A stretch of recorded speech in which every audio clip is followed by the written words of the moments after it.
அரசியல் பொழுதுபோக்கல்ல சித்தாந்தம். தனித்து நிற்கும் சிங்கம். மதுரை மாநாட்டில் விஜய் ஆவேசம்.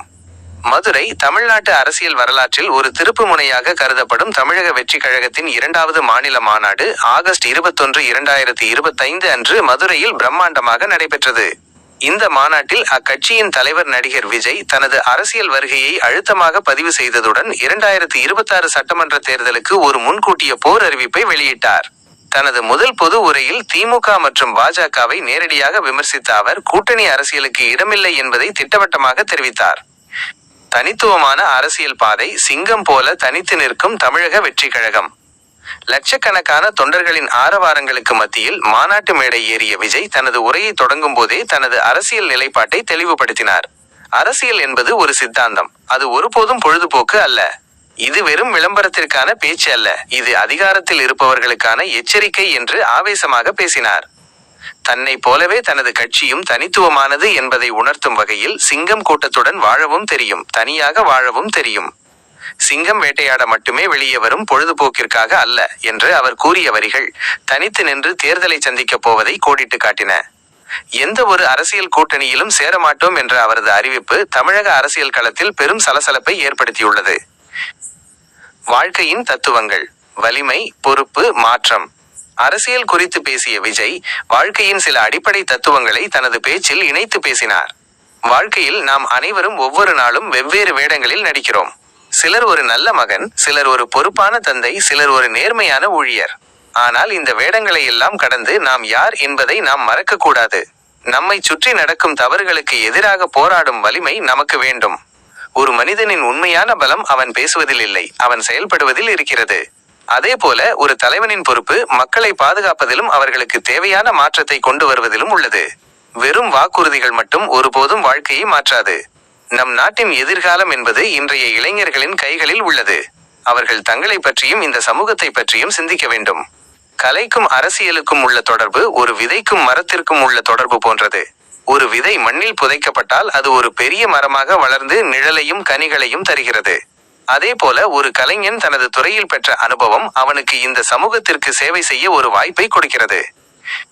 வரலாறு மீண்டும் நிகழும். 1967 மற்றும் 1977ஐ நினைவுபடுத்திய விஜய். தமிழ்நாட்டு அரசியல் வரலாற்றை நினைவுபடுத்திய விஜய் 1967ஆம் ஆண்டு அண்ணா தலைமையில் திமுக முதன்முறையாக ஆட்சிக்கு வந்ததையும் 1977ஆம் ஆண்டு எம்ஜிஆர் தனது கட்சி மூலம் புதிய அத்தியாயத்தை உருவாக்கியதையும் குறிப்பிட்டார். வரலாறு மீண்டும் நிகழும் என்று நம்பிக்கை தெரிவித்த அவர் 2026ஆம் ஆண்டு தனது கட்சியும் அதே போல ஒரு புதிய அரசியல் மாற்றத்தை உருவாக்கும் என்று சவால் விடுத்தார். இது கடந்த காலங்களில் திராவிட கட்சிகள் ஏற்படுத்திய மாற்றங்களைப் போல எதிர்காலத்தில் தமிழக வெற்றிக் கழகம் ஒரு புதிய ஆட்சியை அமைக்கும் என்ற நம்பிக்கையை தொண்டர்கள் மத்தியில் ஏற்படுத்தியுள்ளது. திமுக மற்றும் பாஜக மீது நேரடி தாக்குதல். விஜய் தனது உரையில் திமுக மற்றும் பாஜகவை கடுமையாக விமர்சித்தார். திமுகவை தனது முதன்மை அரசியல் எதிரி என்று குறிப்பிட்ட அவர் முதல்வர் மு.க. ஸ்டாலினை கடுமையாக சாடினார். ஸ்டாலின் அங்கிள், பெண்களுக்கு 1000 ரூபாய் கொடுத்தால் போதுமா? அழும் பெண்களின் குரல் உங்களுக்கு கேட்கவில்லையா என்று கேள்வி எழுப்பினார். தேர்தல் வாக்குறுதிகளான கட்டணமில்லா பேருந்து பயணம், அரசு ஊழியர்களின் கோரிக்கைகள், பரந்தூர் விமான நிலையம் மற்றும் மீனவர் பிரச்சினைகள் போன்றவற்றில் திமுக அரசு மக்களை ஏமாற்றிவிட்டதாக அவர் குற்றம் சாட்டினார். பாஜகவை தனது சித்தாந்த எதிரி என்று அறிவித்த விஜய் மத்திய அரசு தமிழ்நாட்டின் நலன்களை புறக்கணிப்பதாக தெரிவித்தார். தாமரை இலை தண்ணீரில் ஒட்டாது, அதுபோல தமிழர்கள் பாஜகவுடன் ஒட்ட மாட்டார்கள் என்று அவர் கூறிய வார்த்தைகள் மாநாட்டில் பலத்த கைதட்டல்களை பெற்றன. தமிழ் மக்களின் பிரச்சினைகளே என் குரல். விஜய் தனது பேச்சில் தமிழ் மக்களின் முக்கியமான உணர்ச்சிபூர்வமான பிரச்சினைகளை தொட்டார். இலங்கை கடற்படையினரால் தமிழக மீனவர்கள் தொடர்ந்து தாக்கப்படுவதை கண்டித்த அவர் 800 மீனவர்கள் தாக்கப்பட்டிருக்கிறார்கள்.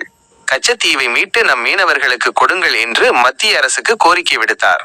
நீட் தேர்வை ரத்து செய்ய வேண்டும் என வலியுறுத்திய அவர், உங்களது பிடிவாதத்தால் நீட் தேர்வை திணிக்கிறீர்கள். இதனால் நடப்பதை பற்றி பேசுவதற்கே வேதனையாக இருக்கிறது என்று உணர்ச்சி பூர்வமாக பேசினார்.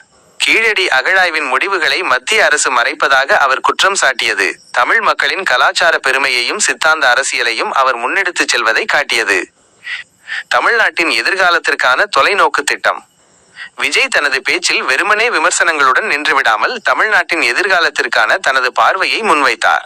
பெண்கள், வயதானவர்கள், குழந்தைகள் ஆகியோரின் பாதுகாப்பே தனது கட்சியின் முதன்மை நோக்கம் என்று கூறினார். மேலும் விவசாயிகள், இளைஞர்கள், திருநங்கைகள், ஆதரவற்ற முதியவர்கள் மற்றும் மாற்றுத்திறனாளிகள் ஆகியோருக்கு சிறப்பு கவனம் செலுத்தும் ஒரு அரசாங்கத்தை அமைப்போம் என்று உறுதியளித்தார். விஜயின் இந்த உரை ஒரு நடிகரின் பேச்சாக இல்லாமல் ஒரு அரசியல் தலைவரின் ஆக்ரோஷமான குரலாக ஒலித்தது. இது அவருடைய அரசியல் பயணத்தில் ஒரு முக்கியமான படியாக கருதப்படுகிறது. 2026 தேர்தல் களம் சூடுபிடித்துள்ளது.